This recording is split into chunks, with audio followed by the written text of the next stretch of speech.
biggest leadership failures rarely come from bad strategy. They come from mishandling people. And Dr. Julie Donley is here to tell us about how she turned the lessons from a terrible boss into a career that helps leaders master emotional intelligence, communication, and change. We are here on the Marketer of the Day podcast with Robert Plank, brought to you by DFYpodcast.com. We handle the podcast backend editing, publishing, and promotion, so you can focus on the interview. And the interview that we are focusing on now is all about leadership, stress, burnout, all the problems that come with being a human being, and change management, and just, getting to that better place where you are more strategic and more thoughtful and kind to others and more fulfilled and all the things that we want in life. So, Dr. Julie, how are you?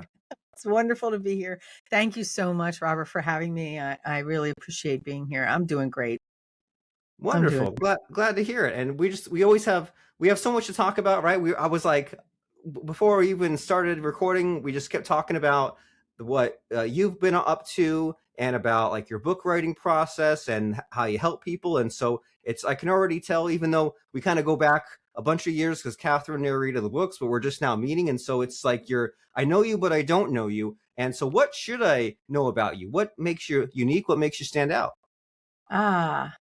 Well, I guess the two things that come to mind that are kind of fun is that I'm a big Deadhead. I've been a big fan of the Grateful Dead for about 45 years. And so that's something to know about me. And then the other thing is that most recently, about 7 years ago, I started riding a motorcycle. And so I ride my own Harley Davidson. And so that's kind of fun. I am on my second marriage, and we've been together 20 years. We have three kids and 2 grandkids. And so that's fun. So my life is quite full. It's good. It seems like you have your accomplishment and your degrees and your books and your business, but you're also like, hey, here's my playful activities, right? Here's my humanity. And for some reason, I'm flashing back to like, I don't know where I heard it or read it, but someone was talking about like going in for a job interview and they didn't care at all about what was on the resume. They were just like talking about like hobbies and activities. And they're like, oh, you play like a musical instrument. And I thought that was kind of cool that like, it doesn't always have to be about the facts and figures. You can just say like, hey, here's some relatable stuff that still kind of talks about like my skills and discipline and goal setting and achievements. But we don't always have to just be like, hey, here's the step-by-step how to. We don't always have to talk all just about work, do we? Yeah. It's interesting because after I said all that and then you started talking, where my mind went was, this is my life today and I'm fine with it. I'm so happy, but it wasn't always like this. I have been through hell and back. And I think many of us have those stories, but that is what going through all of those things has helped me to finally just be me. And so that's kind of where I'm at now. So you see me today and I'm unapologetically me, or at least I try to be, but it took me, decades to get here. And I think, and I know we'll talk a little bit about my books, but that's one of the things that people say. I'm very honest and vulnerable in my books because why not? This is what I learned. And it is what it is. Life isn't always peaches and cream. And when you see someone whose life seems to be peaches and cream, don't assume that they didn't go through their own, hurdles in order to get there. Because often it's all those baby steps, all those trial and errors and, all the just the hard work and the pain and the suffering that gets them to where they are. So I have a great life today, but it was, created. and I'm still working at it, right? Yeah, it was forged through fire, so to speak, and you've gotten to your inner self. And so many times lately when like you put into some AI writing, right? I'll AI write a blog post or a book, and it's just all this vague teaching And then I'll Mhm. say, well, I need to go and I'll like transcribe my last 20 podcasts, and I'll be like, pull the stories out of that and put it in there. And like, okay, now we're on to something, right? Now we're talking about there's this lesson, but hey, when I was 10 years old, this happened and I messed up, and I can self-deprecatedly laugh at my past self then because so much time had passed. But cool, now that's relatable, and it went from that to that. And hey, now it's more interesting, right? Now it's more Mhm. magical than just, well, here's some life lessons, or here's some workplace or businessy communication lessons. And so you mentioned that you've been through a few things. Do you feel like, is there any of that rawness you feel like sharing with us? Well, sure, sure. I'm happy to. I mean, I don't know what you want to know, but I can rattle off a list. So, I've had about 17 or 18 surgeries throughout my lifetime. I'm divorced, remarried. My first husband passed away, had to deal with that. And so I was a single parent for a while. Um, I had an illness that nearly killed me twice. Um, yeah, so that's just a few of the things that I can rattle off pretty quickly. Um, I think that um, it was like every year there was something for through like from the late 90s to 2010. Every year it was either a surgery or an illness or and I was just, but I wrote 2 books during that time, and the second book that changed my Does Change Have to Be So Hard? I was thinking about this just recently, like, why did I write that book? How did I come up with that book? And I realized that, I had gone through such an intense period of time after having the birth after my son was born, that, um, and then complications that followed from the surgeries that I had to have, um, that everything was just so hard. And I remember feeling, why can't life be easy? Like I would see other people, they didn't suffer. Like I mean, at least I didn't see it, right? They may have been, but and that's how I wound up writing that book, because I, just through my studies, and I was coaching back then. So I was learning a lot. And, um, I uncovered why change is hard. H.A.R.D stands for why it's hard: habits, attachment, resistance, and discouragement. And then just creating the strategies for how do we make it easy? E.A.S.Y. It was E.C.E.C.E.A.S.Y. turned out to be the answers that, from neuroscience and from, all of us. And so I think that I'm just that kind of person that likes to analyze and assess and think and figure out, not why me, but what can I learn from this? I never really asked the pity question, oh, why does this? I mean, I'm sure I asked it, but I didn't dwell on it. Um, and and through all of that pain and suffering, I was able to crawl out of debt, crawl out of, get my health back, and create a great marriage, and raise kids, and now I have grandbabies that call me all the time and know who Nana is. And so um I think that answered your question. But yeah, I mean, I think we learn a lot about ourselves if we're willing to do the work and pay it, and pay attention and look at it. Um, so Yeah. yeah. And I can definitely see how that might be difficult, because it probably, you're more of the neuroscientist, but it probably is more natural to feel the pity, despair, doom and gloom, especially if you're surrounded by it, right? And you probably are surrounded by it if the people around you are like friends, families, whatever that you've drifted into. And so you have to maybe retrain and be more solution focused, because it's like, well, the misery, it does feel good, but if you just get caught in that kind of loop, then what Yeah. will your life be? And the time will pass anyway. So you figure out, and also like, who's, that's not going to help you at all. And then that won't help others. And then it's all this negativity pressing down on you. So you have to solve the problem. And a few years ago, I started like kind of deeply thinking about this too, this idea that like, okay, well, I'm at point A, and a lot of things there's a lot of problems, and point B is maybe like a better place on the map I want to be at, where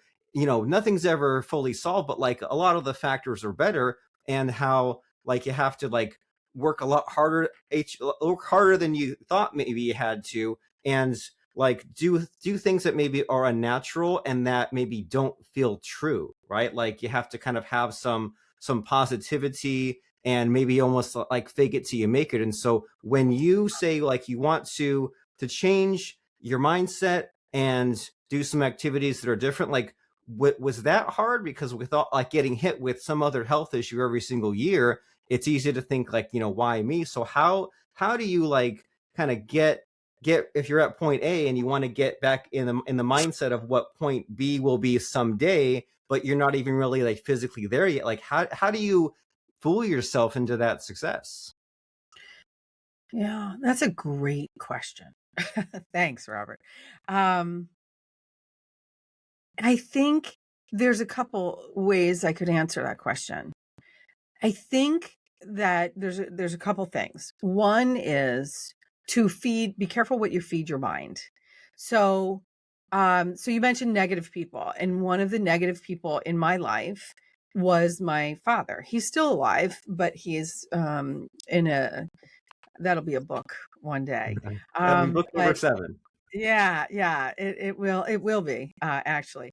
But, he was always very negative, and so I had to limit my time with him. I could not be around him as much as I'd like.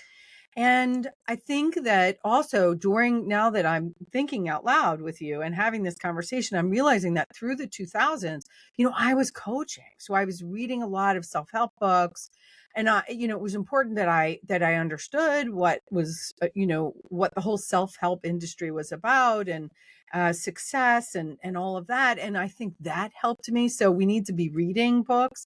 And I wrote my first book, The Journey Called You, in 2005. It is a timeless book. And that book, I share a lot of sort of what some of my trials and tribulations were, um, including like partying a little too much when I was younger. And that's sort of, it took me, one of the quotes in the book is from Will Rogers, who says, when you find yourself digging a hole, stop digging. First thing to do is to stop digging. So I had to dig out of that hole. So, I think having, positive people in your life, feeding your head with motivational quotes or positive information is really important, and keep focusing on what you want, the vision of success. Too often we focus on our lack of, I don't have enough people. I don't have enough friends. I don't have enough money. I don't have enough. Well, that helps, it's the law of attraction, right? We attract more of what we think about every day. We have a lot more power to create our life experience than we give ourselves credit for. And we often, this is what I find a lot, is that people are giving away their power to other people. They rent space in their head because they're bothered by instead of standing in their power and standing up for themselves, and recognizing that it's not personal. What that person does is about them. People pleasing, perfectionism, a lot of that stuff. Actually, I do address a lot of that in The Journey Called You, my first book. And so those would be some of the things. Is yes, you need to get through whatever it is that you're getting through, and you have to figure out what's the strength I need right now to be resilient, to get myself through it. What are the support systems? What's the scaffolding that I need to support me right now? But then where do I want to go? And that vision of success needs to be compelling enough for you to do the work to get yourself to that place. And I just always believed two things. I believe that we have more power than we know how to use, or that we even know exists. And the second is, it's just doing the work. It's just trying to figure it out. And I think, unfortunately, a lot of my work was like, I just want to figure this stuff out. I want to be wise enough to know how to get myself to that place where I could say, and I hesitate to use the word success, because we have to define success. What does that mean? Does it mean having those millions of dollars in the bank? Or does it mean, to me, it means getting to the end of my life and feeling proud of what I accomplished, throughout my life, that I was the best that I could be, that I squeezed my potential. Okay, maybe I didn't finish everything I wanted to do, but did I do enough of it? And so that to me is a successful life. And I feel good. I mean, I just turned 60 6 months ago. And so um, I feel like I've accomplished a lot, but I still have a lot more to do. And so I hope that helps your listeners. Yeah, and Too. I definitely do want to dig in more about what you've accomplished and where you're headed. But just for my own brain to catch up here, it seems like a lot of what you're saying is that the trail has been blazed by others before, right? There's definitely like concepts, factors that you can learn about, and you don't have to do this journey alone, right? Some of those labels, the terms that you mentioned, right? Like people pleasing or support system. There's other people that have recovered after illness, gotten out of debt, rebuilt after divorce. Like people have done these things, and sure, your Mhm. journey is unique, but there's things that you can learn to educate yourself. Kind of like how, like, if you want to get in shape, well, of course your body and your health is unique, but there's best practices, right? You want to get out of debt, you can become financially literate. So there's just like a so-called a science to this, for lack of a better term. Like you can educate yourself to get to where you want to go. And it seems like what you're talking about there is there's like the short term survival thinking, and then there's like the long term, like what will I do after I'm out of this hole, and to kind of think about both. And it seems like you're giving me some flashbacks that, like, I've dealt with people that they're only doing one or the other, right? They're just like, okay, well, I want to survive, but they don't know what to do later on, and so they don't really have much of a big long term goal. So they're always kind of struggling, or they're thinking about the future and then not even considering, like, what could I do right now today just to kind of get some progress, get some traction right now. And so it's a lot for us to think about. And I love what you've accomplished here with like the degrees and the writing of the book. And right before we hit record, we were talking about some of that, how it's like some people, they don't finish, and even more so, some people don't even start. And I think there's some statistic where like only 3% of the population has written goals that they act on, that they also revisit daily, that's also written down. And it's like, I believe it, right? Some people just drift through life and wonder why they're unhappy. They don't even know what they want. And so through Mhm. all this crisis that you've gone through and survived, like, what do you think it was hard for you to learn, just about like getting some of these the activity and the actions figured out? Yeah. Well, I agree with you. I think I'll start with this. We all need to have goals. And but when you're young, they're like, where do you want to be? What do you want to do when you grow up? And like, we don't know. And so when I got my first degree, it took me 8 years to get my first degree, because I really thought I had to have the answer. And I could not have known that this is what I would be doing today. Back then, 40 years ago, I could never have known this. And so I just took one step at a time. And I think it's Martin Luther King Jr. who said, you don't need to see the top of the staircase to know that that's where you're headed. Just take up the next step. And so I'm sure he said it more eloquently than that, but that sits with me. It's just take the next step. Where do you think you want to go? And put that down. I have my goals right in front of me on a little sticky. I mean, I write them out, but then I have, a little sticky note that I put. And so I'm always looking at them. And the reason that matters is because of shiny object syndrome, right? We get distracted. And today people have their I'm a leadership coach. I coach leaders. This is what I do. And one of the first things I do, if I'm on the call with them like this and they have pop-ups, I ask them to silence it because it's distracting to me. And one of the biggest gifts that we have that we often throw away is our attention. And so anything that distracts you, we have to learn the art of focus because that's how we get things done. So goals focus our attention on what it is we want to achieve. And so that's an important part of what you were saying. So that's one piece, and I think that's a big piece. to have some goals and to set them down. And like you were saying, find someone that can help you get to those goals. That's why I love coaching. And it's why I have a coach, right? Because I you know that you want to get there, and you might be able to do it on your own without the coach, but the coach is going to help you, or trainer, or education, whatever it is you need, that's going to help you get there faster. We can all, we don't have time to figure out everything that we want to accomplish in our lifetime but on our own.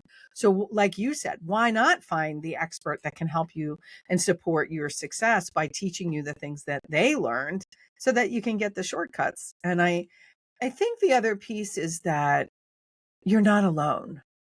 I mean, so much of my early life, and I mentioned I want to eventually write books for younger adults. And that is because so much of my younger adults, I was alone. My parents divorced when I was 15. So my dad left. My mom was a mess. And my sister walked out. My sister didn't want to be there. So she left right after she graduated. So there I was. You get to be your own parent at 15. I didn't know what I was doing. And so I was really alone again, my first degree took me 8 years, and I worked, and because I moved out as soon as I could as well. And I had no clue. And I think that's a shame, like we need to be better at, finding that mentor. And I didn't know this then. We didn't have the internet then, but if I could have found someone, even a famous person I could have followed. The problem today with social media is that it's so much fake stuff. It's hard to sift through the fake stuff. The people who say, "Oh yeah, look at me, watch me," but they really don't have anything to offer. And but so that was a challenging. But today we do have the advent of the internet, which allows us to access a lot more than what we had growing up when back in the day. Yeah. So anyway, So people are important, right? Especially the people in your inner circle and your mentor, your coach. And yeah, like when I think about high school, middle school, the regrets, I would be usually in like maybe one club. I wish I was in 3 clubs. I wish I had just like more friends to rely on. And I feel like when I started in business and I would go to conferences, meetups, in the moment it felt like a waste. Like, oh, I know I need to do this thing and I know I need to network. And at the time it felt like a waste, but 3% of the relationships then paid off in unexpected ways. And then, at least for me, now podcasting has replaced that, because now it's like kind of inefficient to go to some event, and now you can kind of podcast in smaller, or like kind of greater quantity but one-on-one connections. And it's like so many times I psych myself out. I'm just like, okay, well, we're meeting with Dr. Julie.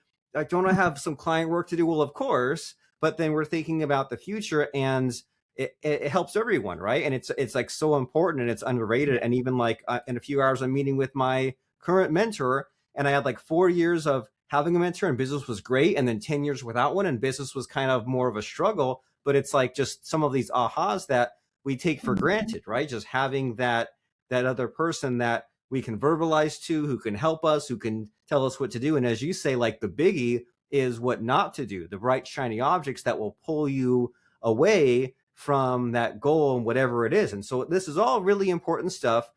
And I know you do the leadership coaching, and you have so much to share with us. And some of it is what we've heard, but maybe haven't taken seriously, and others are the fun ahas. And so I want to make sure that we cover the bases here. So in these last few minutes of our conversation here, Dr. Julie, do you think there might be a missing question that I should be asking you? I just don't know what to ask you.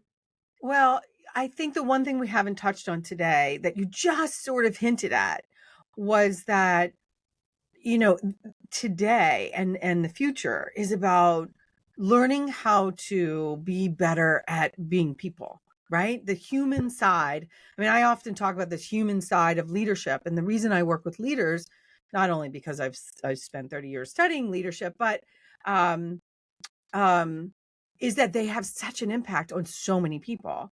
Um, so, but as we move into higher, greater technology and artificial intelligence, we need to maintain our connections with ourselves and with each other. And I feel like now my career, my background is in psychiatric nursing. I spent 30 years as a psychiatric nurse and director of nursing. And so, and talk about learning about people from that end of the spectrum, Yeah. people who are really, really struggling. And so it is that human side of, um, of life that we need to get better at. And I think we get scared. We get scared. We're scared of vulnerability. We're scared of the uncertainty. We're scared of rejection. And so the better that we can overcome that, the kinder we can be to one another, the more compassionate that we can be. I didn't mention my third book. My most recent book is Leading at the Speed of People. And that speaks volumes to what we're talking about here, is being better at being ourselves. Our life, and I mentioned this in the book, our lives offer us curriculum. So everything that I went through and everything that you've been through offers you the opportunity to learn about yourself and what you're capable of, to strengthen your resolve, to do better, to do more, to overcome. And then through that, we can then better serve others. And so that's really my mission, is to lead at the speed of people. To, if we want to move at the speed of technology and business today, then how do we meet people where they are and be more empathetic and respectful and appreciative and just connect more deeply with others? So that's what I hope to continue the journey through my writing and my coaching um and the rest of my work.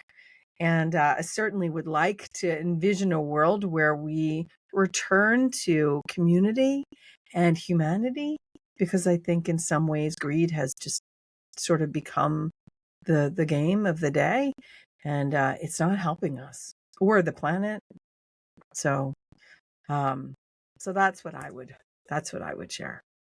That is inspiring. And you think a lot, I think we all think about like what went wrong with AI, social media, smartphones, internet, all of it. Just what the things that we don't like that seem to be the past 10, 15 years, what the heck happened, and how do we maybe like resist that or redirect it into a better way? And I love your message, right? That it's important to care for others, be kind, have the self-awareness, be in the present moment, have focus. And it is a muscle, and you do get more of what you focus on. And if you say, well, I don't have the solutions or don't know what to do, that's why you need to get a coach, get a mentor, and definitely get yourself educated by reading these books. So you mentioned Leading at the Speed of People, which will teach you self-leadership techniques, stress reduction strategies, the C.A.R.E model. You're so good with the it's not acronym, right? Or no, it is an Yeah, acronym, right? acronyms. Like, because Yeah, like that's the nurse in I, so- me. We love I our miss, acronyms. but I sometimes misuse the term, right? Acronym means it has to spell a word in itself, and otherwise it's just like a abbreviation or something, right? So there's the C.A.R.E model: communicate, appreciate, respect, and empathize, practical communication skills, and empathy and respect in action. So that's leading at the speed of people, Mhm. strategies for success in a fast-paced world. In the other two books so far, out of so many more to come, there's The Journey Called You, and there's Does Change Have to Be So Hard? And the website is drjuliedonley.com. And if someone is listening to a podcast right now and they say, okay, Dr. Julie has discovered some solutions, she helps people, how does someone know if they are a right fit for you to help them? And what is the offering, the service? Yeah, well, the best thing to do is just reach out to me. I do offer, we can spend a half hour or 15 minutes on the phone to just identify how I might be able to support you. In addition to coaching, I do have a comprehensive leadership course available on the site. You would see that on my website. And so if you're new to leadership, or even if you've just been promoted and you're still lacking confidence, then that might be a great fit for you as well. Teach you everything you sort of need to know to get yourself into that level of confidence. And I do have group coaching starting in the fall. And of course, there's the books. So I have a newsletter on the website so we can stay in touch. I'm on LinkedIn at Dr. Julie Donley. I also have a very active YouTube channel. So there's over 100 videos. That'll certainly get you started. And I continue to do those twice a week. So there's lots of ways to stay in touch and learn what you need to learn to be better at being human. And together we'll learn how to lead at the speed of people. We need to meet people where they are and bring them along. You mentioned how the world has changed, and I think people are hungry, starving, in fact, for attention and nurturing, and we're just busy. And so I don't have this. My current book that I'm working on is called What's the Rush? I think, they may change, the publisher may change I that, hope but R-U-S-H spells something. no, it doesn't. Oh, It actually doesn't. no. In it, I talk about the rush. Constantly moving and I think that that's what parents do. I just think that we need to slow down and stop, really consider what is important. And I think we've gotten away from the importance of the things that, what are the things that matter? Because our planet doesn't seem to matter to many people, and community doesn't seem to make us. And yet, back years ago, it was a community that raised our kids, not one person. And so, I don't know. I think there's a lot more that we could do to be more human-like and less focused on money and what money can bring. I think that's we've sort of lost our way, but that's just me. And we've also solved a few problems, right? Like got rid of polio, that's good. Or Oh remember yeah. the hole in the ozone in the 90s? And it turns out that we like stopped using CFCs and we closed it. We didn't solve other things, but it's like if we notice problems and we focus on things and take some actions in any context, right? You can accomplish Yeah. it. But if you just kind of are ignorant or you forget or your attention's focused elsewhere, then the kitchen over there is burning up while I'm here on a podcast and the kitchen burns down. So maybe I should have focused more on the fire that was happening over there. So it's like some good lessons. And we go to your YouTube channel, youtube.com/at Dr. Julie Donley, and you can find out about so much of this. Navigating change without losing your joy, celebrating your progress, small steps, big results, so much, and more. So that's YouTube, Dr. Julie Donley, drjuliedonley.com, and then leading at the speed of people. And so if you are someone if it sounds like a good idea to go from overwhelmed to calm, from uncertain to clear, from conflict avoidant to confident, and so much more, if you're one of these people that says, well, I'm a manager, suddenly I'm thrown into this new role, now what? I'm a leader, now what? Then Dr. Julie is especially someone that you should book a clarity call with and start this conversation so that way you don't have to go it alone. You get the help you need. And speaking of getting the help you need, before I let you go, Dr. Julie, it's time for the scary part of the show where we're looking for one last soundbite from you. I try to stump you. I try to put you on the spot by asking about a fun or interesting quote or lesson that has served you. So what comes to mind as far as a fun or interesting quote or lesson? Fun or interesting? You know what? I'm going to look to my wall here because it's not fun. It's interesting. And I did put it in my first book, The Journey Called You. But this is the quote that it matters so much to me. I have it posted on my wall. And it's by E.E. Cummings. And it's to be nobody but yourself in a world which is doing its best day and night to make you like everybody else means to fight the hardest battle which any human being can fight and never stop fighting. And every time I read it, it chokes me up because and especially today with, again, social media is great for certain things, but we are constantly buffeting what everyone else tells us to do or who to be. And I know that was true of me in my younger life. And so that's the journey I'm on, just to continue to be me and share and contribute to the world as best I can. That's wonderful. Fight the peer pressure. Be yourself and help others. That's a great Yeah. rules to live by. Yeah. Yeah. So, Someone once said, be you, everyone else is taken, oh something yeah, like that. I love that So, one too. Right. yeah.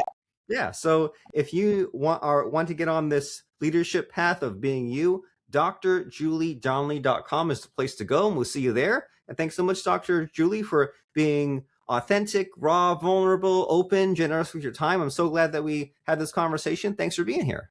Thank you so much for having me, Robert. It's been a pleasure. I'm so grateful.